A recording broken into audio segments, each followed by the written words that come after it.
एक ओंकार श्री सतगुर प्रसाद।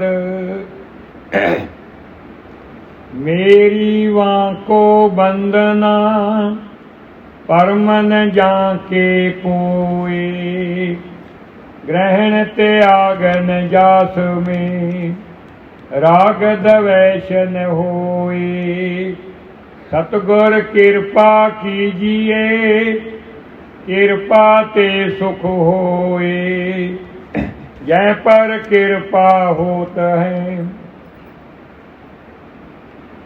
सतगुर कृपा कीजिए कृपा ते सुख होए। जय पर कृपा होत है सुफल भय नर सोए। गुर की आबा देख के गुर की आबा देख के कमल जिवें खिड़ जाए। रसनी ताके वाक को सुनते ही सुख पाए। टहल करे गुरु संत की सहज मोह होए। सेवा करते संत की मानन राखे कोई। मान मुनीश्वर गल गए मान सभी को खाए। जो जो आए शरण में सतगुर लय छुड़ाए। मोर मुकट गुर देव हैं सदा हमारे पास। जब के पै दयाल गुरु परम पै तब नास। गुर परमेश्वर ईश हैं गुरुदेवन के देव। चार पदार्थ लेत हैं जो जन कर हैं शिव। गुर बिन भगत न होत है गुर बिन कर्म न कोई। गुर बिन ज्ञान अदूत न गुर बिन ध्यान न होए। पयो सुतंतर बोध जय सतगुर ताहि बखान। अनबय भई सुतंतरी सतगुर ताहि पहचान।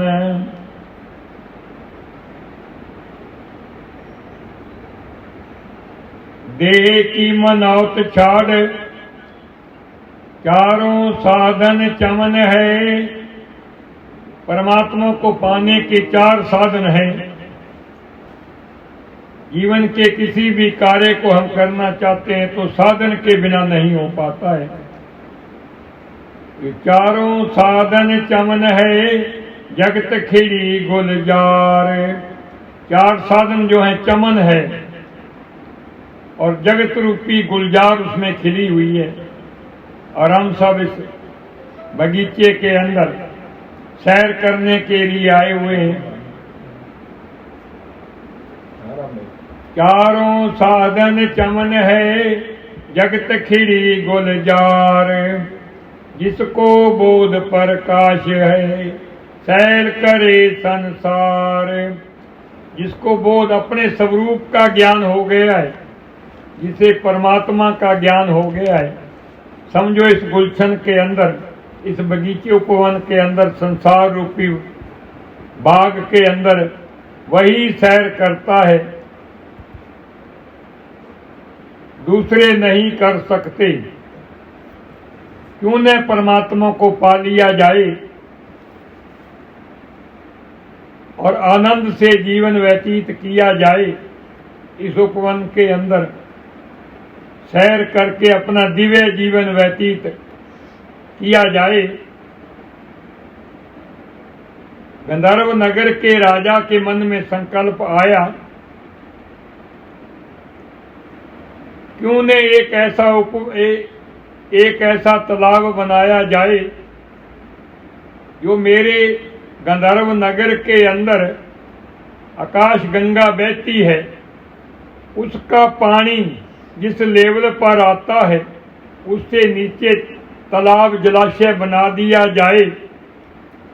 अपने आप ही वो पानी से भरता रहे और उसके चारों किनारों पर फूलदार लताएं फलदार लताएं, फूलदार पौधे, फलदार पौधे, फलदार पेड़, फूलदार पेड़ लगा दिए जाएं, उतनी दूरी पर लगाए जाएं जितनी जिसको आवश्यकता, अधिक पानी की आवश्यकता उसे पास में लगा दिया जाए, जिसे कम पानी की आवश्यकता उसे थोड़ा दूरी पर लगा दिया जाए, जिसे और पानी की कम आवश्यकता उसे और दूरी पर लगा दिया जाए। माली लगा दिए, उपवन बन करके तैयार हो गया है, एक दिव्य उपवन। तरह तरह के रंग बिरंगे फूल खिले हुए हैं, तरह तरह की रंग बिरंगी लताओं पर फूल, पौधों पर फूल, वृक्षों पर फूल। बसंत आ गई है, मौसम बहार। पेड़ों पर तरह तरह के फूल, रंग बिरंगे फूल, सुगंध ही सुगंध, सुगंध ही सुगंध। एक दिव्य दृश्य राजा ने देखा, राज दरबारियों ने बताया, उपवन बन करके तैयार हो गया है, मौसम बहार पर आया है, बसंत आया है। पूरा उपवन जो है जलाशय के चारों तरफ हमने बनाया है, खिल करके तैयार है और दिव्य उपवन है, और तरह तरह की सुगंध और तरह तरह के रंग, तरह तरह के रूप दिखाई देते हैं। राजन, जो दीवारों पर, किनारों पर पौधे, लताएं, पेड़ लगे, उनका प्रतिबिंब भी जलाशय के अंदर पड़ रहा है। ऐसा लग ही नहीं रहा कि पौधा लगा कहाँ है, जलाशय दिखाई ही नहीं देता, चारों तरफ एक ही दृश्य, उपवन ही दिखाई देता है। राजा ने आकर के देखा, वाह भाई वाह, क्या दृश्य। ठीक इसी प्रकार ये सब उपवन के एक एक पौधा, एक एक फूल, और हमारे जीवन के कर्म रूपी एक एक फूल हैं, रंग बिरंगे फूलों की तरह। किसी का कैसा रंग है, किसी का कैसा रंग है, किसी का कैसा रंग है, किसी की कैसे विचार हैं, किसी के कैसे विचार हैं। परमात्मा ने विश्व रूपी गुलशन के अंदर, जाओ मेरी बाग की सैर करो तुम। लेकिन हम संसारिक और संसारिक कार्यों में उलझ करके रह जाते हैं।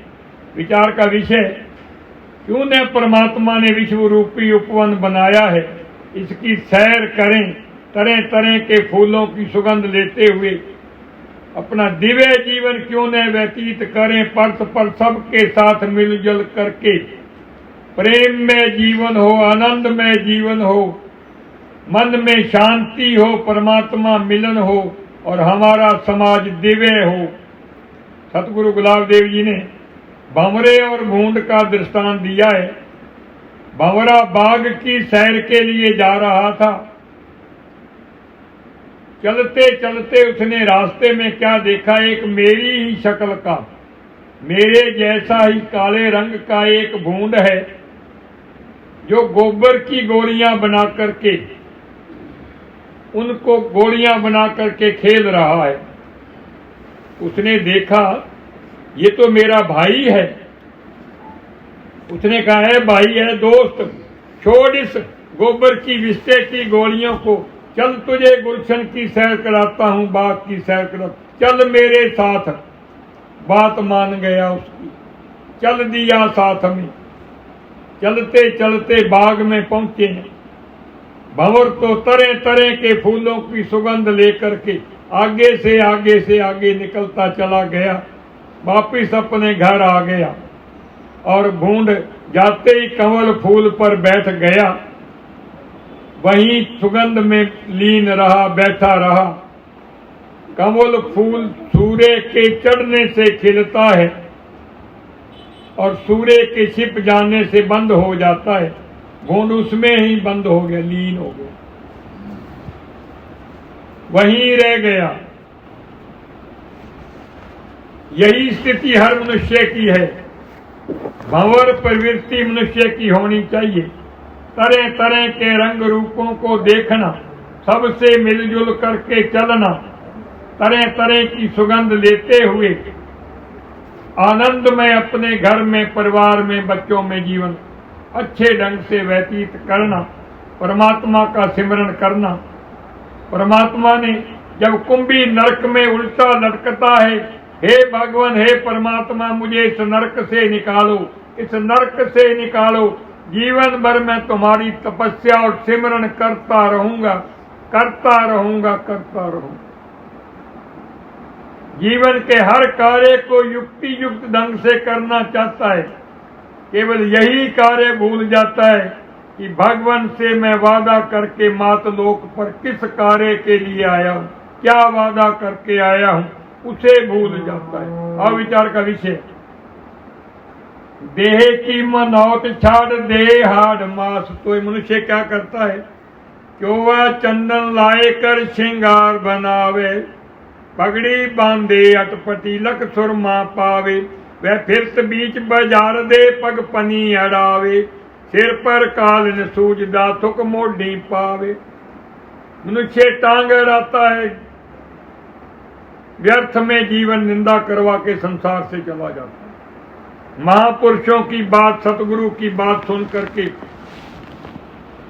परमात्मा दर्शन पा लेता है, सबसे विरोध खत्म हो जाता है, परस्पर प्रेम में जीवन व्यतीत करता है और समाज में शांति प्रदान करने में सहायक सिद्ध होता है।